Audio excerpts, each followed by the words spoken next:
dan pengingkaran kewajiban warga negara. Perkenalkan, nama saya Nadia Airan Febrina. Nama saya Taufik Hidayah. Saya Nurmala Indri.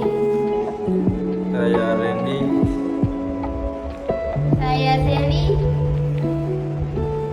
Saya Arzi Wiratno. Saya Dwi Aprianti.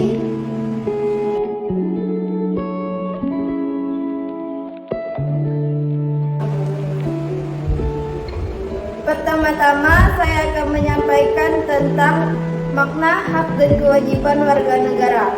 Hak merupakan sesuatu yang diterima oleh setiap orang.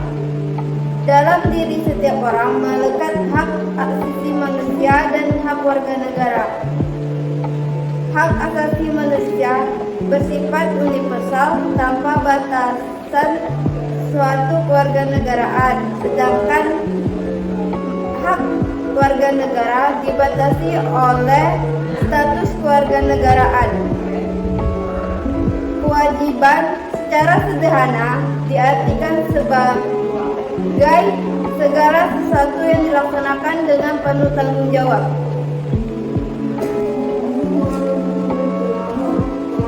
Dengan demikian, kewajiban warga negara dapat diartikan sebagai tindakan atau perbuatan yang harus dilakukan oleh seseorang warga negara, sebagaimana yang diatur di dalam ketentuan perundang-undangan yang berlaku.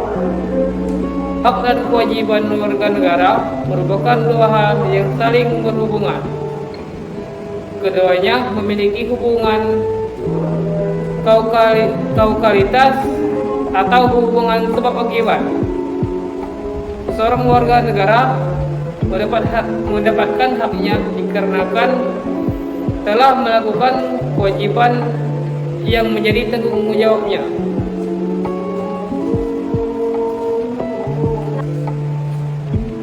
Substansi kewajiban dan hak asasi manusia dibagi menjadi 3 kelompok berdasarkan nilai-nilainya, yaitu nilai dasar, nilai instrumental, dan nilai praksis. Yang pertama, nilai dasar. Nilai dasar adalah cita-cita atau tujuan yang bersifat universal atau menyeluruh.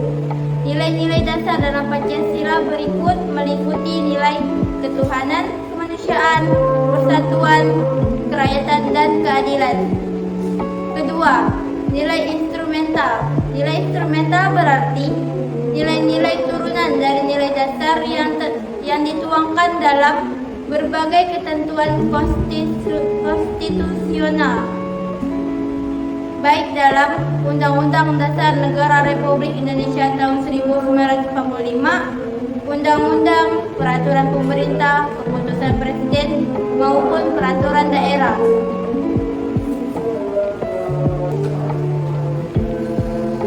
Nilai praktis.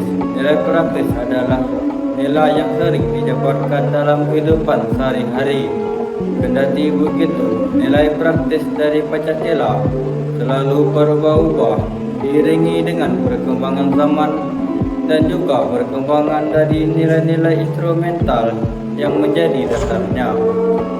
Kasus pelanggaran hak dan kewajiban warga negara.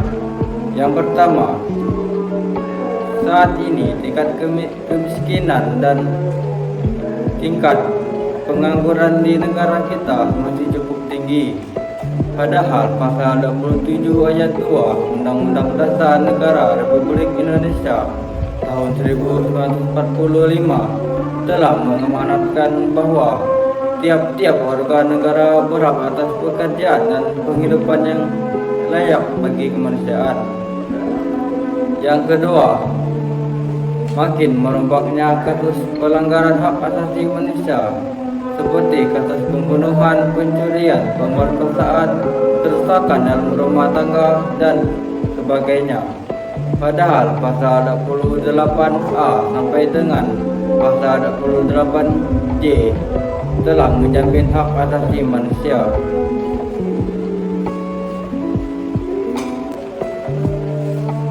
Yang ketiga, merusak fasilitas umum, misalnya mencoret bangunan milik umum dan merusak jaringan telepon. Yang keempat, tidak pajak kendaraan bermotor, retribusi parkir, dan sebagainya. Penyebab terjadinya pelanggaran hak dan pengingkaran kewajiban warga negara diantaranya dapat disebabkan oleh faktor-faktor berikut ini. Yang pertama, sikap egois atau terlalu mementingkan diri sendiri. Yang kedua, rendahnya kesadaran berbangsa dan bernegara. Yang ketiga, penyalahgunaan kekuasaan. Yang keempat, aparat penegak hukum yang tidak bertindak tegas terhadap suatu pelanggaran hak dan pengingkaran kewajiban warga negara. Yang kelima, penyalahgunaan teknologi.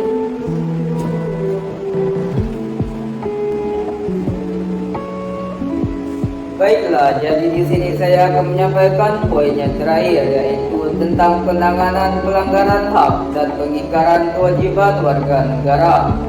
Penanganan atau upaya dalam perlindungan terhadap pelanggaran hak asasi manusia dan hak warga negara adalah melalui pengadilan. Peradilan yang kuat akan memberikan perlindungan yang baik terhadap warga negara dan berdampak positif terhadap tindakan-tindakan yang menjurus kepada pelanggaran hak warga negara. Di setiap daerah, kabupaten, kota harus ada pengadilan HAM yang mengurusi hak warga negara. Para penyidik akan mencari bukti-bukti yang kuat tentang pelanggaran hak warga negara tersebut.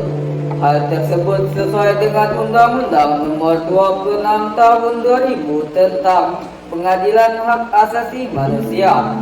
Semenjak reformasi telah ada peraturan perundang-undangan yang memberikan jaminan dan petunjuk dalam penyelesaian masalah tentang pelanggaran HAM ataupun hak warga negara.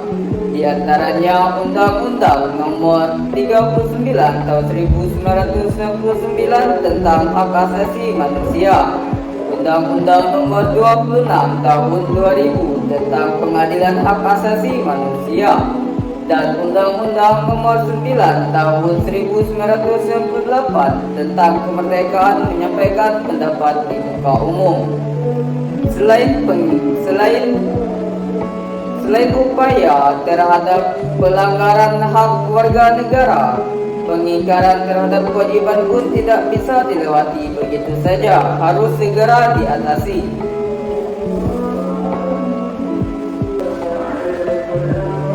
Ada dua cara, yaitu cara preventif dan cara responsif. Satu, cara preventif yaitu usaha yang dilakukan untuk mencegah terjadinya pengingkaran kewajiban sebelum pengingkaran kewajiban tersebut dilakukan. Yang kedua, cara responsif yaitu usaha tindakan aktif yang dilakukan oleh pihak berwajib saat pengingkaran kewajiban tersebut terjadi agar tidak terulang lagi. Upaya-upaya tersebut tidak dapat terjadi tanpa adanya sikap kesadaran dan sikap baik sebagai warga negara. Contoh sikap-sikap yang baik sebagai warga negara yaitu bertanggung jawab, bersikap kritis, rasional, dan jujur.